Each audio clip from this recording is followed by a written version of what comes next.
자, 오늘은 그 의대를 간 선배를 모시고 어떤 학업적인 부분과 그 다음에 생활 태도 부분에 대해서 소개하는 시간을 갖도록 하겠습니다. 우선 소개 부탁드립니다.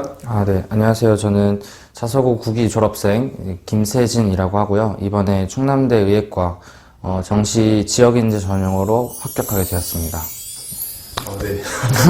학교 다닐 때 굉장히 막 성실하게 이렇게 공부를 한 학생인데 재수를 한 건 아니고 원래 학교를 어디를 다니고 있었었죠? 서강대학교 컴퓨터공학과 다녔었습니다. 네, 서강대를 다니다가 의대를 목표로 다시 공부를 하신 건가요? 예, 맞습니다.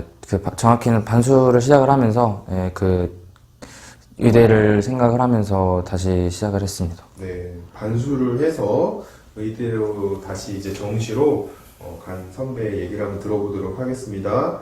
우선 그 본인의 어떤 가장 핵심적인 국어, 예를 들어 영어, 수학 이런 공부 방법이 있을 텐데 오늘은 국어와 수학과 과탐 이 과목을 어떻게 공부했는지 한번 들어보도록 하겠습니다. 우선 국어에 대해서 혹시 말하고 싶은 조언이나 교재 소개하고 싶은 거 있으면 자유롭게 좀 얘기해 주시면 좋을 것 같아요. 국어 같은 경우에는 이제 기출문제가 워낙 중요한데요. 기출문제 같은 경우에는 제가 평가원 홈페이지에 들어가서 따로 기출문제를 프린트해서 풀었고, 그런 것보다도 이제 학교에서 EBS 수업을 진행을 하시는데, 이제 워낙 국어 같은 경우에는 EBS 연계가 많이 체감이 되다 보니까, 이제 학교에서 수업을 하시는 문학 같은 그런 것들을 꼼꼼히 챙겨서 수업을 들으시고, 또 수업 듣기 전에 한 번씩 그 EBS 문제들을 풀어보시고 하시는 게 굉장히 중요하다고 생각을 합니다.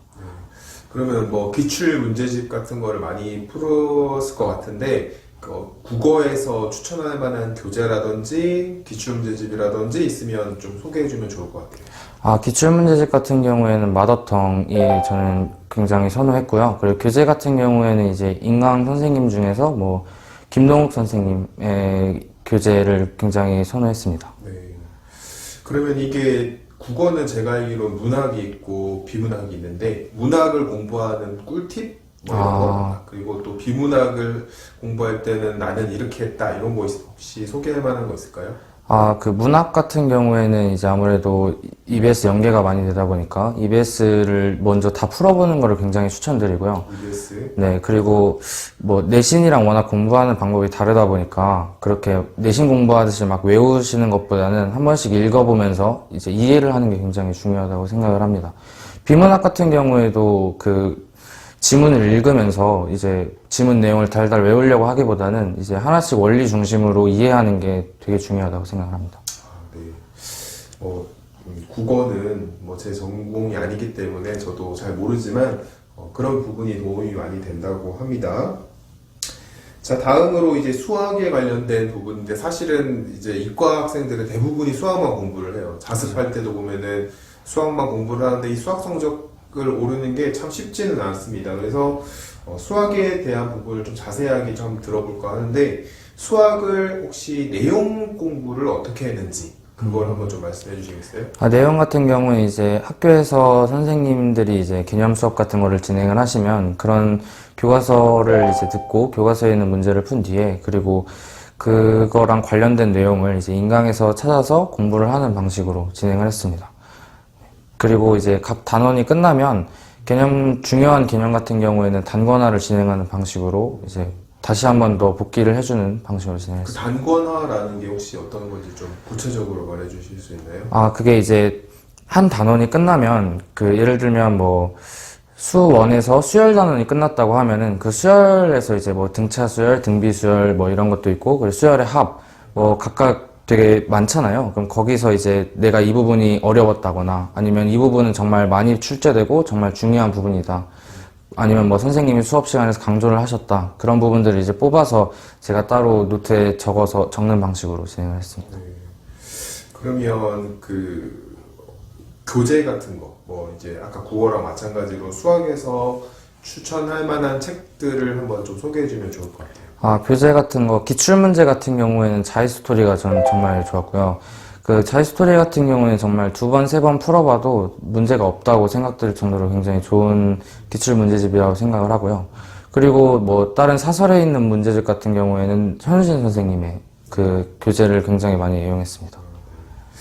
그리고 이제 가장 이제 어려운 부분이 수학은 킬러 문제라는 게 있잖아요. 굉장히 어려운 문제들이 뭐 30번 이런 데 위치해서 1등급 안에서도 100점 또는 96점, 92점 1등급을 가르는 거가 있는데 선배 같은 경우에는 수능에서 100점을 맞았어요. 그죠? 수학을. 네. 그랬을 때 킬러 문제를 접근하는 어떤 팁이라든지 자신만의 노하우 아니면 교재 이런 거 있으면 좀 되게 도움이 많이 될 것 같아요. 근데 어떤 게 있을까요? 우선 킬러 문제를 접근할 때는 문제를 하나씩 그 한 글자를 정말 굉장히 꾹꾹 눌러 담아서 읽어야 하거든요.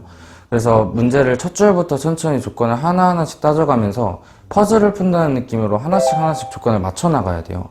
그래서 정말 이게 어떤 거를 물어보고 있고 어떤 단원에 대해서 질문을 하고 싶은지를 우선적으로 파악을 하셔야 되고, 그러면서 이제 천천히 조건들을 해석해야 하는데, 조건을 해석할 때는 이제 저희가 기출문제를 바탕으로 해석을 하셔야 돼요. 그래서 그 조건을 해석할 때도 과거에 나왔던 그 부분이 나올 때도 있고, 아니면 미출제 요소가 이제 같이 섞여서 나올 때도 있는데, 이제 과거에 나왔던 거는 기출문제를 충분히 연습하시는 걸로도 도움이 되고, 이제 미출제 요소 같은 경우에는 사설 선생님들의 풀이 과정 같은 거, 뭐 문제 같은 거를 이용을 해야 합니다. 그리고 또 그거 말고도 킬러 문제를 준비하실 때는 그냥 한 번만 킬러 문제를 왜 그 사설 문제 같은 거를 풀어보는 걸로는 조금 준비하기 힘들고요. 여러 번 다른 방법으로 풀어보는 것도 굉장히 중요하다고 생각을 합니다.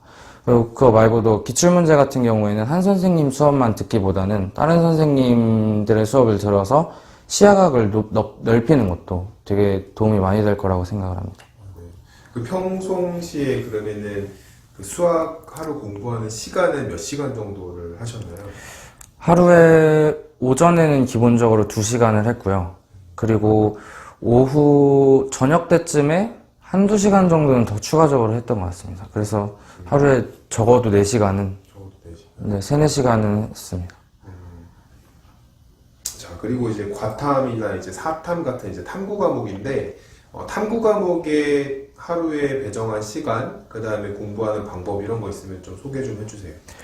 탐구 같은 경우에는 이제 제가 오후 시간, 이제 그러니까 수능 시간표에 맞춰서 공부를 했는데요. 각각 1시간씩은 투자를 했습니다. 그러니까 오후 시간에 저녁 먹기 직전까지 제가 물리랑 지구과학 선택이었는데요. 각각 1시간씩, 적어도 1시간씩은 투자를 하고, 그리고 저녁 이후에도 제가, 이 단어는 좀 더 공부를 해야겠다. 그리고 여기가 지금 내가 많이 못하는 것 같다 싶은 부분들은 저녁 먹고 나서 이제 1시간씩은 더 투자를 했던 것 같습니다. 그렇게 해서 적어도 2시간, 많으면 3시간까지. 과탐도 그러면은 EBS랑 수능 기출문제 이게 도움이 됐던 건가요? 과탐은 이제 아무래도 저희가 국영수에 비해서는 늘 거의 비중이 적잖아요. 그래서 아무래도 기출문제가 너무 중요하고요. 사설까지는 그 현역 같은 친구들에는 이제 많이 힘들 수 있는데, 그래도 나중에 6평 이후나 그때쯤부터는 많이 푸는 거를 추천드립니다. 그리고 EBS가 과탐 같은 경우에는 너무 중요해서 저 같은 경우에는 그 EBS를 2-3번씩은 꼭 풀어봤습니다. 네, 2-3번씩 풀었다고 합니다. 자, 그 다음에 이제 그 생활 관리 부분인데, 고3이라고 막 공부만 하지 않았을 텐데, 본인이 스트레스 받았을 때 뭐 했던 어떤 방법이라든지, 뭐 현실적으로 고3 학생들이나 수험생들이 좀 스트레스를 해소할 만한 요소가 있을까요? 어떤, 네. 아무래도 고3 친구들 같은 경우에는 야자하고 집에 들어가면은 피곤하기도 하고, 그리고 다 잠에 들 텐데, 이제 저 같은 경우에는 학교에서 쉬는 시간에 친구들이랑 얘기하는 게 가장 도움이 많이 됐던 것 같습니다. 그래서 그 시간에 친구들이랑 얘기하고, 또 뭐 가끔씩은 그 밤늦게 영화를 가끔씩 볼 때도 있고, 정말 가끔씩 한번 그렇게 볼 때도 있고, 그런 식으로 스트레스를 좀 풀었던 것 같습니다. 네. 그 학교 다닐 때 보면은 쉬는 시간에도 막 공부하고 점심 저녁 시간에도 막 공부를 열심히 하셨던 것 같은데, 가장 궁금한 점은 뭐냐면 어떤 막 그렇게 해야 되겠다고 하는 어떤 목표 의식은 다들 있는데 실천하기는 사실 쉽지 않거든요. 근데 그런 걸 어떻게 어떤 생각을 가지고 그렇게 공부를 이어갈 수 있었는지가 좀 궁금합니다. 혹시 방법이 있었던 건지 계기가 있는지. 따로 뭐 계기나 동기는 없었고요. 그냥 처음에 고3 되면서 아, 나도 이제 고3이구나 라는 압박감과 함께 그냥 그렇게 열심히 하다 보면 언젠간 되겠지라는 정말 그냥 뜬구름 잡는 생각밖에 없었습니다. 그래서 그냥 처음에 시작할 때는 그냥 뭐 쉬는 시간에 공부하고 하다 보면 언젠간 나에게 보답이 되겠지라는 생각으로 시작을 했는데 어떻게 하다 보니까 이렇게 온 것 같습니다. 예. 다 모든 것을 다 알 수는 없지만 짧은 시간 속에서 그래도 수험생들한테 조금 도움이 됐을 거다라고 생각이 들고요. 마지막으로 이제 전반적으로 본인이 어떤 의대를 가고자 하는 친구들 또는 수험생들한테 하고 싶은 조언이 있으면 마지막으로 한번 소개 좀 해주세요. 아, 네. 중꺾마라고 하죠. 중요한 건 저는 꺾이지 않는 마음이라고 생각을 합니다. 그래서 아무리 힘들어도 그리고 모의고사 점수가 잘 안 나와서 속상해도 그런 모의고사나 그런 것들은 이제 수능이랑은 독립시행이라고 생각을 하면서 자기가 주어진 일에 이제 자기가 하고 있는 공부에 최선을 다해서 집중하는 것이 가장 중요하다고 생각을 합니다. 예, 뭐 준비하고 있는 수험생분들 다 화이팅입니다. 네, 오늘 짧지만 아주 핵심적인 내용들이 굉장히 많이 담겨져 있었던 것 같은데 오늘 인터뷰에 응해주셔서 너무 감사드리고요. 그 다음에 다음 시간에는 조금 더 나은 모습으로 다시 뵙도록 하겠습니다. 감사합니다.